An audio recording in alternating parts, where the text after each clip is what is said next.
이는 성령으로 잉태하사 동정녀 마리아에게 나시고 본디오 빌라도에게 고난을 받으사 십자가에 못 박혀 죽으시고 장사한 지 사흘 만에 죽은 자 가운데서 다시 살아나시며 하늘에 오르사 전능하신 하나님 우편에 앉아 계시다가 저리로서 산자와 죽은 자를 심판하러 오시리라. 성령을 믿사오며 거룩한 공예와 성도가 서로 교통하는 것과 죄를 사하여 주시는 것과 몸이 다시 사는 것과 영원히 사는 것을 믿사옵나이다. 아멘. 우리 찬송가 288장 예수를 나의 구주 삼고 찬양하겠습니다.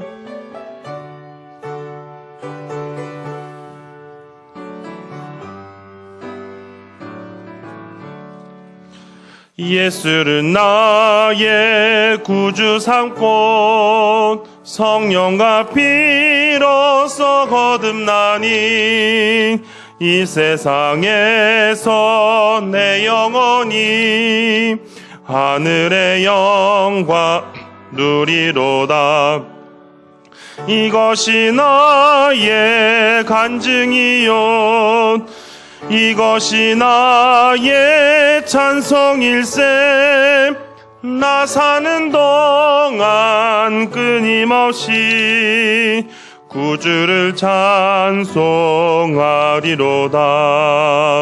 온전히 주께 맡긴 내 영 사랑의 음성을 듣는 중에 천사들 왕래하는 것과 하늘의 영광 보이도다.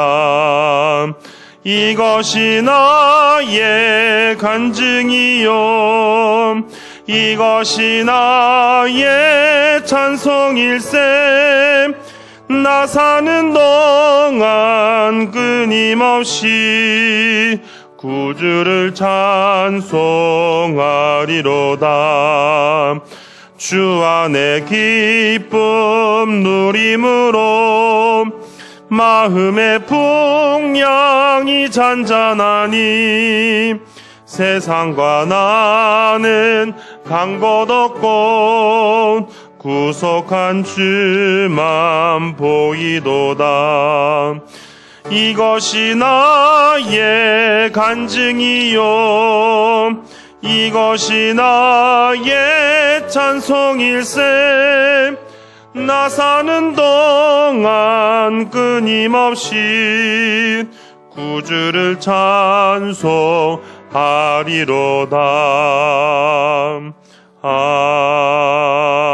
아멘. 우리 찬송가 292장 주 없이 살 수 없네 찬양하겠습니다.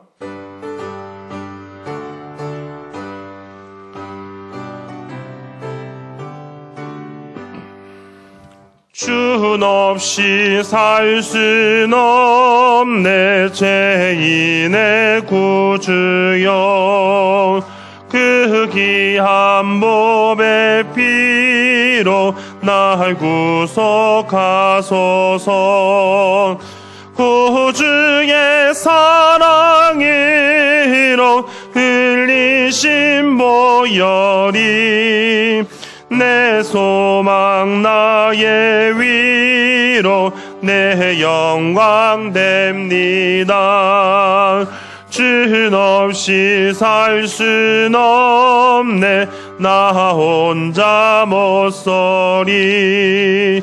힘없고 부족하며 지혜도 없도다.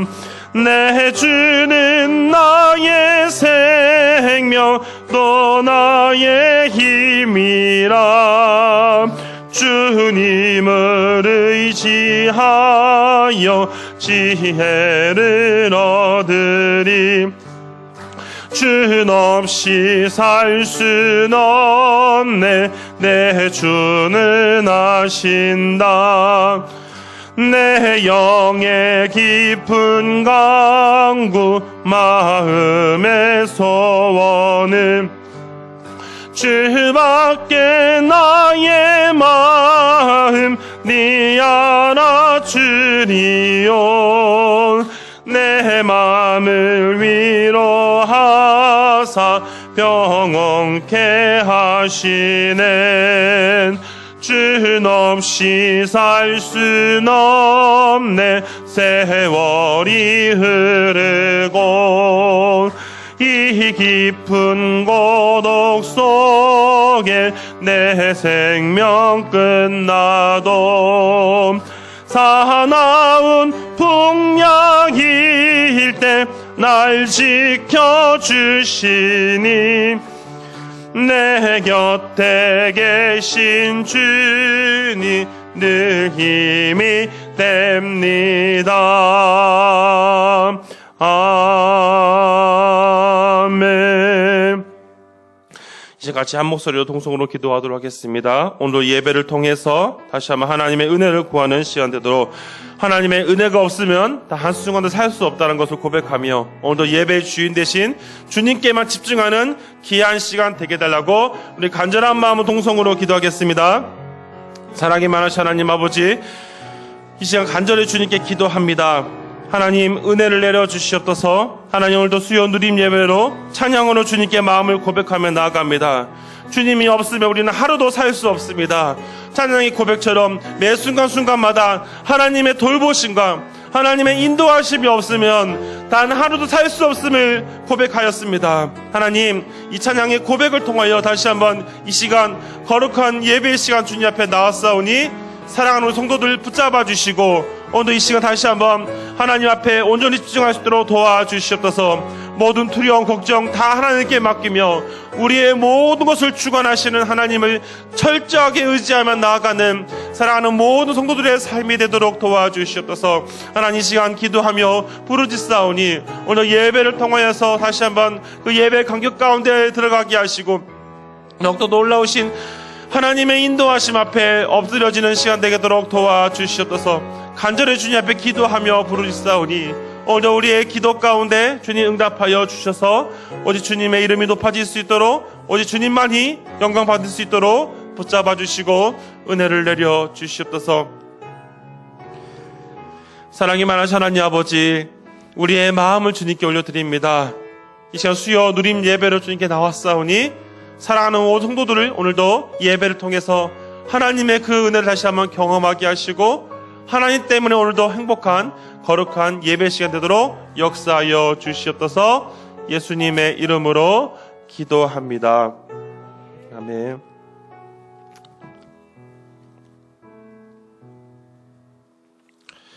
하나님 말씀 보도록 하겠습니다. 하나님 말씀 우리 구약성경 열왕기상 22장 2절 말씀, 한 절 말씀 같이 보도록 하겠습니다. 구약 600쪽에 있습니다. 열왕기하, 열왕기하입니다. 열왕기하 22장 2절 말씀입니다. 열왕기하 22장 2절 말씀.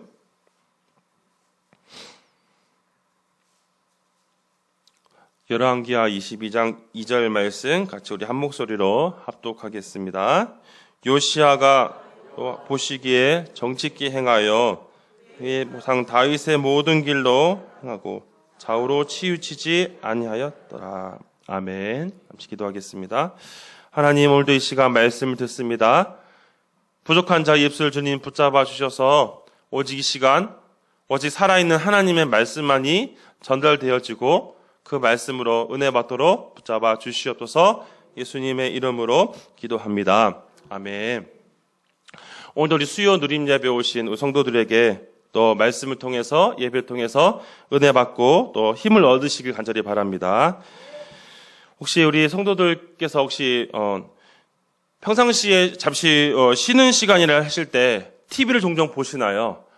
네, TV 안 볼 수 없죠. 예. 우리가 신앙생활을 해도 세상을 알고 나도록 하기 위해서 TV를 볼 때가 있습니다. 근데 혹시 TV 가운데 혹시 사극을 동시 보신 분 계신지 모르겠습니다. 네, 우리가 사극 같은 경우 종종 우리가 이제 저도 참 어렸을 때 많이 봤는데요. 사극을 보다 보면 참 재미있는 일들을 참 많이 겪게 됩니다. 과거에 우리 조상들의 이야기들을 이제 하나의 이제 극으로 설명하는 그 내용들이 참 많이 담겨져 있는데요. 사극 가운데 가장 기억에 남는 사극은 아마 많은 분들이 아실 거라 생각이 됩니다. 좀 오래된 사극인데요. 용의 눈물 아시죠?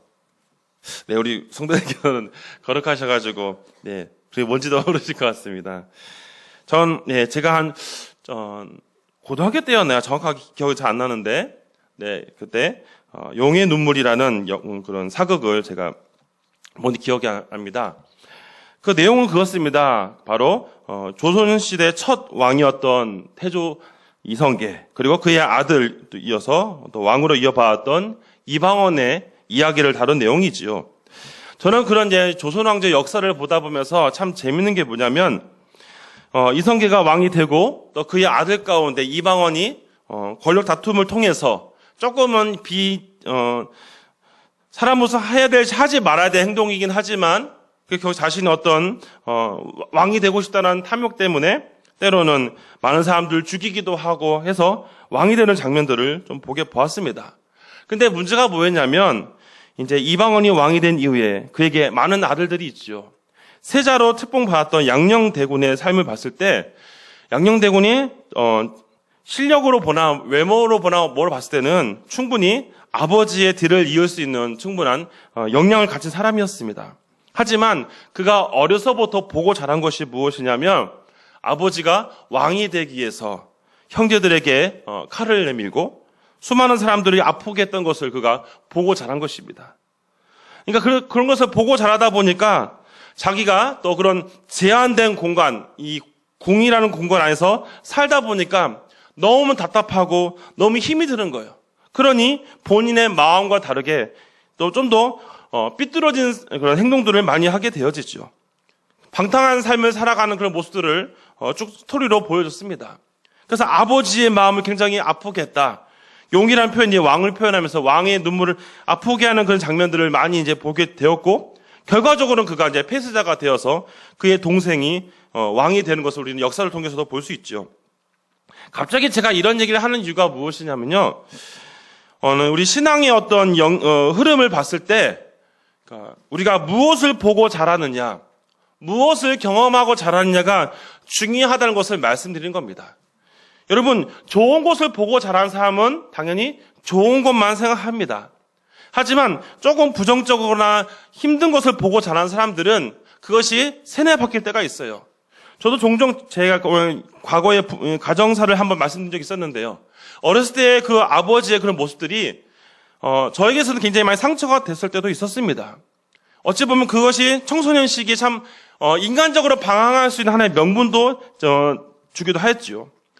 근데 중요한 건 뭐냐면 그런 삶 가운데 하나님의 특별한 은혜를 경험한 사람과 은혜를 경험하지 않은 사람은 분명한 차이점이 있다는 것입니다. 저희 인생 가운데 제가 대학교 20살 때 이제 예수님과 인격적인 만남을 통해서 변화를 깨닫고 나서 제가 알게 된 것이 무엇이냐면 하나님을 알지 못했을 때 그저 눈에 보이고 과거 힘든 것들만 생각하며 살아가다 보니까 세상의 모든 것이 다 힘들고 어렵게만 느껴졌습니다. 하지만 하나님의 사랑을 깨닫고 나서 다시 세상을 보게 되고 하나님의 눈으로 보게 되니까 바라보는 관점들이 많이 달라지게 된 것이에요. 조선시대 역사에서는 아무래도 기독교가 이제 처음부터 나타나지 않았기 때문에 유교 문화가 일반화되어 있었기 때문에 어찌 보면 좀 더 그런 사고방식과 그런 것들이 사람들의 마음속에 깊이 박혀져 있던 것 같습니다. 또 놀라운 것은 뭐냐면 그런 유산들이 계속해서 후손들에게 이어진 거지요. 이방원의 그런 어떤 모습 때문에 결국은 첫째 아들이 떠나가고 그리고 셋째 아들이 왕이 되었지만 여전히 왕이 된 이후에도 어떻습니까? 처가 쪽 외가 쪽 식구들에게 좀 더 어려움을 줘가지고 또 그런 고통들을 계속해서 이어지게 되어지죠. 나중에 세종이 죽고 난 이후에 그의 아들이 문정이 왕이 되었지만 어려서부터 어머니가 몸이 약했기 때문에 그 첫째 아들이었던 문정이 몸이 약한 것이 또 이어받게 되어집니다. 또 다른 비극이 발생하게 되어지죠. 일찍 죽게 되니까 그의 아들 단종이 삼촌이었던 수양대군에서 또 어려움을 당하는 또 그런 고통의 시간들을 우리는 역사를 통해서 보게 되어집니다. 제가 이런 얘기를 통해 다시 한번 우리가 깨달아야 할 것은 뭐냐면 우리가 인간적인 의지나 어떤 것으로 무엇을 바꿔본다는 것은 많은 힘든 일이 있고 어려움이 있습니다. 그러나 하나님을 의지하고 나가다 보면 그런 모든 문제들이 하나님을 통해서 풀려진다는 것입니다. 오늘 성경에 등장하는 인물을 통해서 우리도 마찬가지로 볼 수 있습니다. 하나님을 의지하는 사람과 하나님을 의지하지 않은 사람의 삶이 참 많이 달랐다는 것을 볼 수 있어요. 오늘 말씀의 내용들은 열왕기 하에 있는 내용이지만 사실 역대기 내용과도 같이 연결시켜서 보고자 하는 것입니다. 성도 여러분, 열왕기 상하와 역대기 상하에서는 어떤 내용을 다루고 있냐면 이스라엘의 왕들의 이야기를 다루고 있습니다. 아마 우리 성도들께서도 성경을 많이 읽으셨기 때문에 왕들의 이야기를 많이 아실 겁니다. 다윗과 솔로몬 이후에 남유다를 중심으로 세워지는 르호보암, 또 여로보암 중심으로 세워진 북이스라엘 이야기는 아마 많이 들으셔가지고 너무 잘 아실 거라 생각이 들어집니다. 근데 우리가 한 가지 알 수 있는 게 뭐냐면 북이스라엘의 왕들의 이야기와 남유다의 왕들의 이야기를 좀 더 나눠서 보다 보면 특이한 점을 발견하게 되죠. 그건 무엇입니까? 북이스라엘 왕들의 모습들은 모두가 하나같이 하나님의 말씀을 떠난 하나님 앞에서 악을 행한 그런 왕들로 기록되어져 있습니다. 하지만 남유다 같은 경우는 어떻습니까? 물론 하나님 앞에서 악을 행한 왕들이 많지만 그 가운데 소수할지라도 하나님의 말씀을 붙잡고 그래서 하나님 뜻대로 살기에 몸부림쳤던 왕들도 보게 되어지지요. 오늘 저는 그 남유다의 왕들 가운데 두 명의 왕인 요시야와 그의 중조 할아버지였던 히스기야에 대해서 같이 살펴보면서 그들이 어떤 신앙을 가지고 그것을 물려주고 살았는지를 한번 생각해 보자는 것입니다. 우리가 알다시피 오늘 본문 속에서도 보면 오늘 본문은 이제 요시야 왕의 이야기를 다뤘습니다. 물론 제가 비교적으로 살펴기 위해서 히스기야 왕도 잠시 보겠지만 요시야 오늘 본문에 보시면 요시야가 왕이 되는 시기와 그가 한 행동에 대한 업적을 오늘 우리가 읽은 말씀에서 이렇게 이해하고 있습니다. 오늘 우리가 읽었던 말씀 열왕기하 22장 2절 말씀 다시 한번 읽어보겠습니다. 시작. 요시야가 여호와 보시기에 행하여 다윗의 길로 행하고 좌우로 치우치지 아니하였더라. 아멘. 이제 한 절로서 우리는 요시야가 어떤 삶을 살았는지를 보여줘요. 뭡니까? 그가 여호와 보시기에 정직하게 행하였고 또 그의 조상 다윗의 길을 행했는데 또 중요한 건 뭐냐면 좌우로 치우치지 아니하였다. 여러분 좌우로 치우치지 아니했다는 말이 무슨 말인지 아시죠? 다른 것을 보지 않고 오직 하나님이 부르신 그 뜻대로 다시 말하면 자신의 조상이었던 다윗이 행한 것들을 따라 살아갔던 왕이 바로 했던 것을 볼 수 있습니다.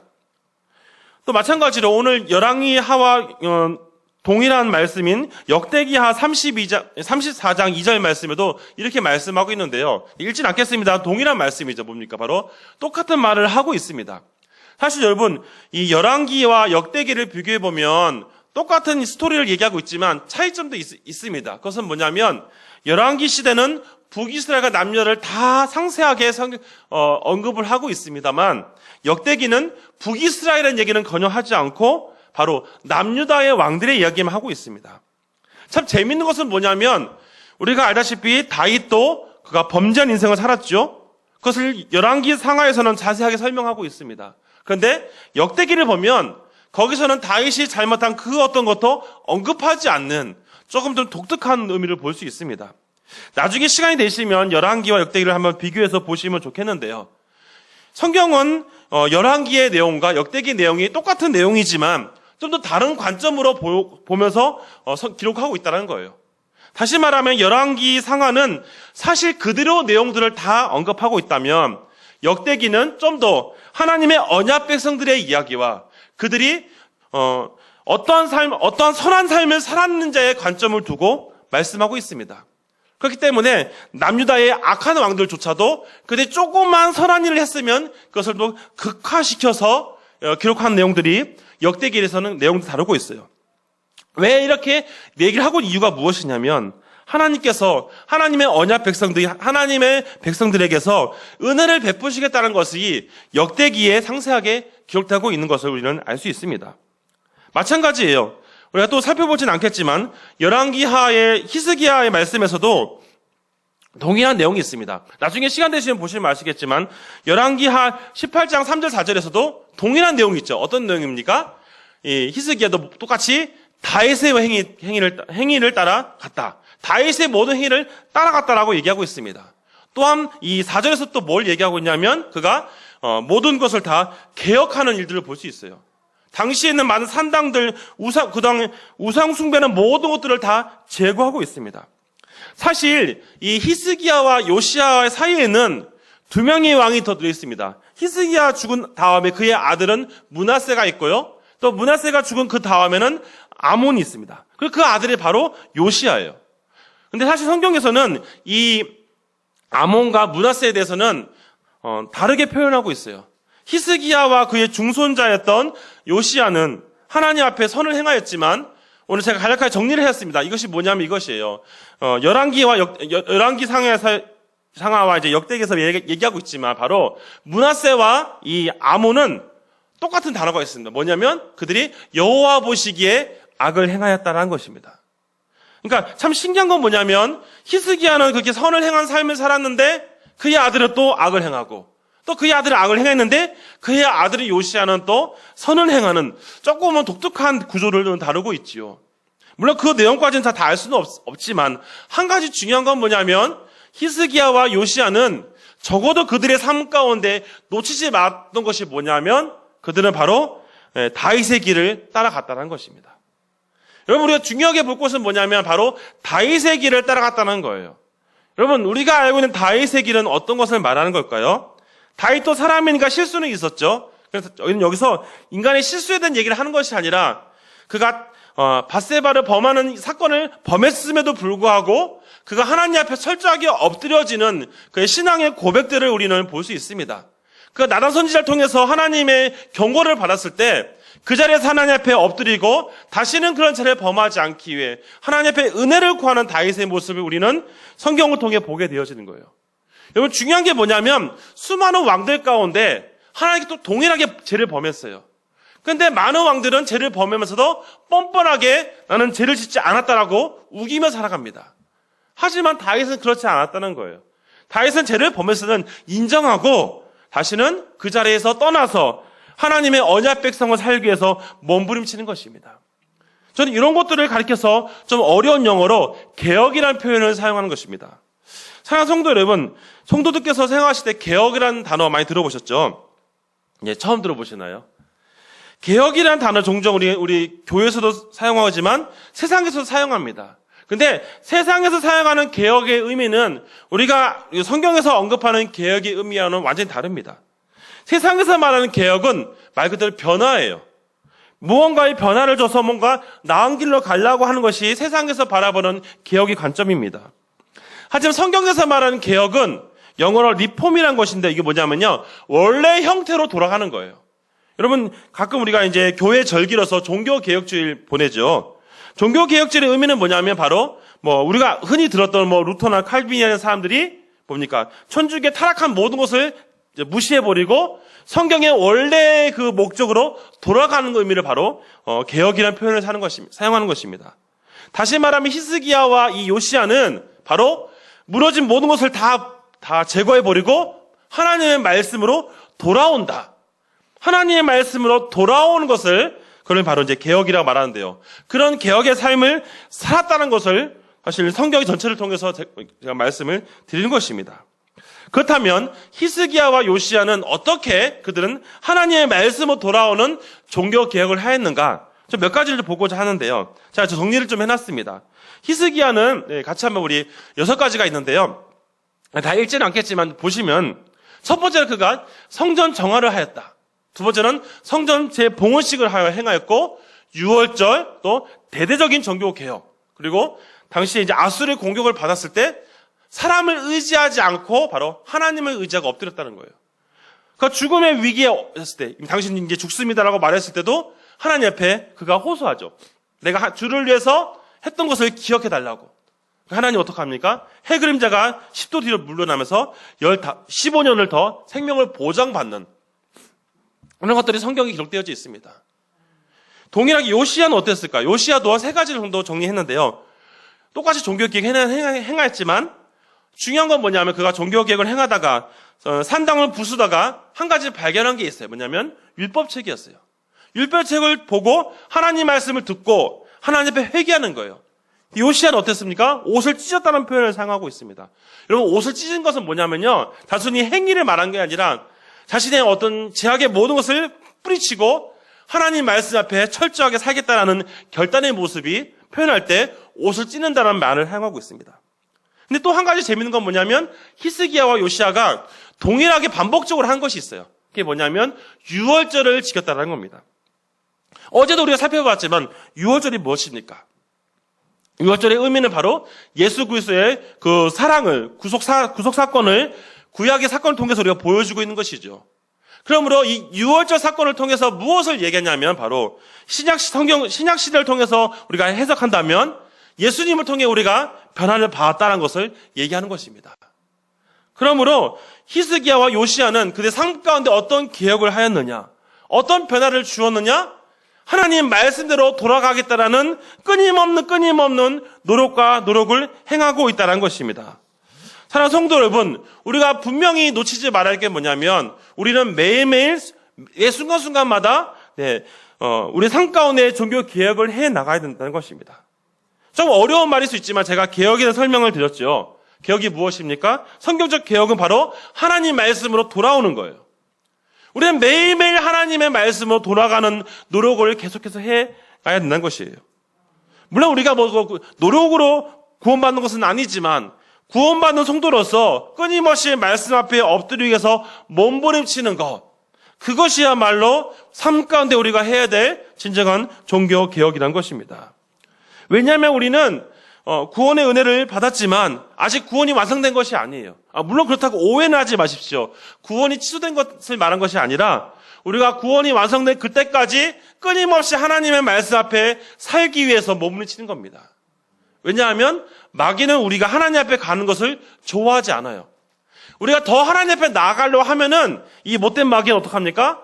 어떻게든 건수를 잡아서 우리의 어떤 약점을 잡아가지고 때론 우리를 시험에 들게 한다거나 여러 가지 문제를 일으켜서 하나님과 멀어지게 만들려고 해요.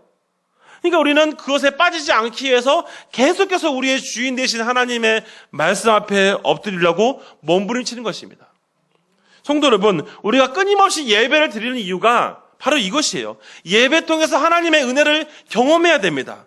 목사인 저도 마찬가지예요. 하나님께서 목사를 부름 받았지만 끊임없이 하나님 말씀에 엎드려지지 않냐면 쉽게 타락할 수 있는 것이 바로 저의 모습인 것을 깨닫습니다. 저만 그럴까요? 우리 성도들 마찬가지입니다.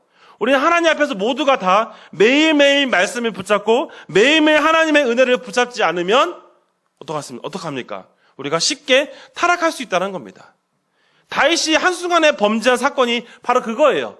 매일매일 하나님 앞에 온번이쳤지만 한 번 빈틈을 보였을 때 그때 그가 밧세바를 범하고 우리아를 죽음에 이르는 끔찍한 죄를 범하지 않았습니까?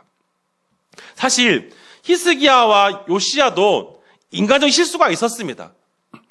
히스기야가 그가 하나님 은혜를 받았지만 그가 이제 바벨론에서 이제 사람들이 이제 왔죠. 이제 왔을 때 절대로 보여주지 말아야 될 당시의 유다의 어떤 내탕고나 비밀 문서나 보물들을 보여주면 안 되는데 공개를 해버립니다.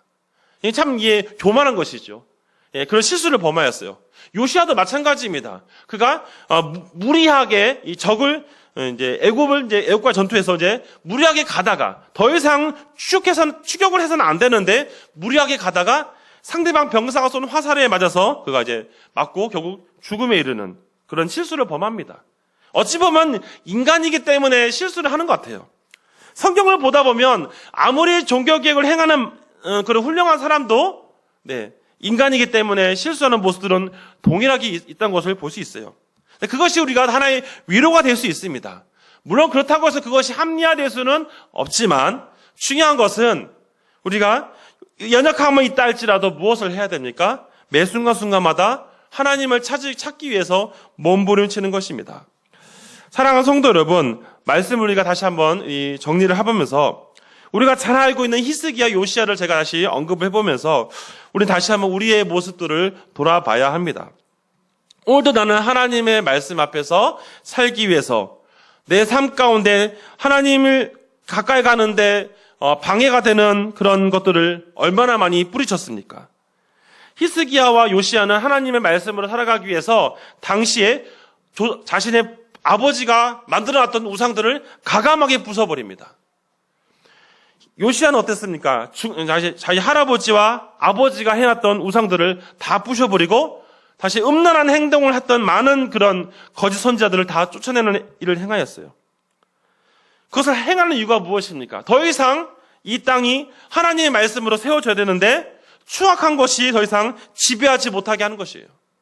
추악하고 더러운 죄악의 뿌리들이 더 이상 뿌리 내리지 못하게 하기 위해서, 하나님의 말씀을 뿌리 내리게 하기 위해서 그런 노력들을 하는 것을 볼 수 있습니다.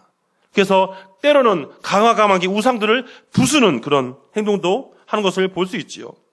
그러므로 우리가 이 말씀을 정리하면서 다시 한번 우리의 삶 가운데 우리가 하나님께 나아가는데 방해되는 것이 무엇인가를 다시 한번 고민해보고 또 고민해봐야 합니다.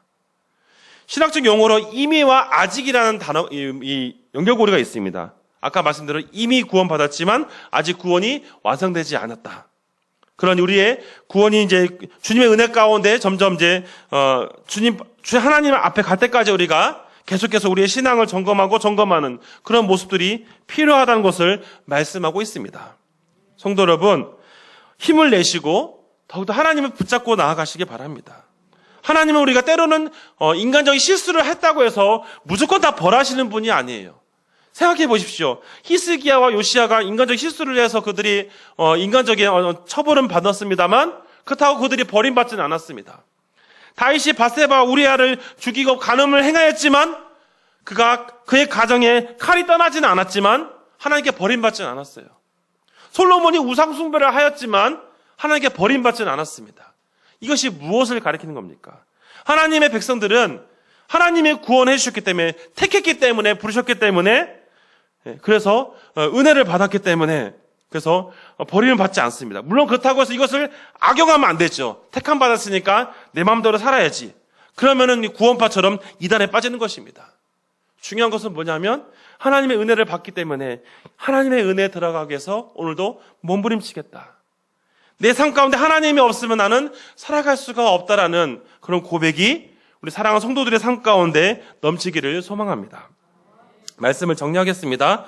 오늘 말씀을 다시 한번 돌아보면서 우리 삶 가운데 우리가 하나님 예배 자리에 나아가는데 방해된 것이 있다면 그것도 내려놓게 하시고, 우리가 말씀과 기도로 하는데 이것이 종교적인 어떤 행위가 아니라 정말 이 말씀을 통해 하나님을 깨닫고 기도하면서 하나님과의 깊은 관계가 회복되는, 영성이 회복되는 성도들 삶이 되었으면 좋겠습니다. 꼭 눈에 보이는 우상이 아니랄지라도 내가 가장 좋아하는 것, 하나님보다 더 좋아하는 것이 있다면 다 끊어버리고 하나님이 가장 나의 삶 가운데 우선순위가 되어서 주께서 이끄시는 대로 살아가는 성도들이 되기를 간절히 바랍니다. 기도하겠습니다.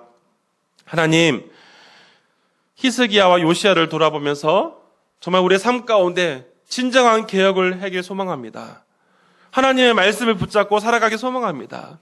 우리는 부족하기 때문에 때로는 죄악의 문제에 쉽게 넘어갈 때가 많습니다.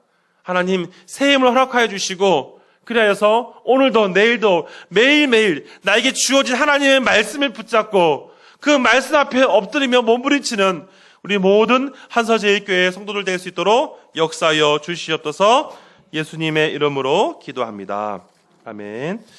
네, 교회 소식 말씀드리겠습니다. 오늘 또 예배 이후에 또 우리 자국 목자 모임 찬양대실 있고요. 우리 계속해서 우리 미국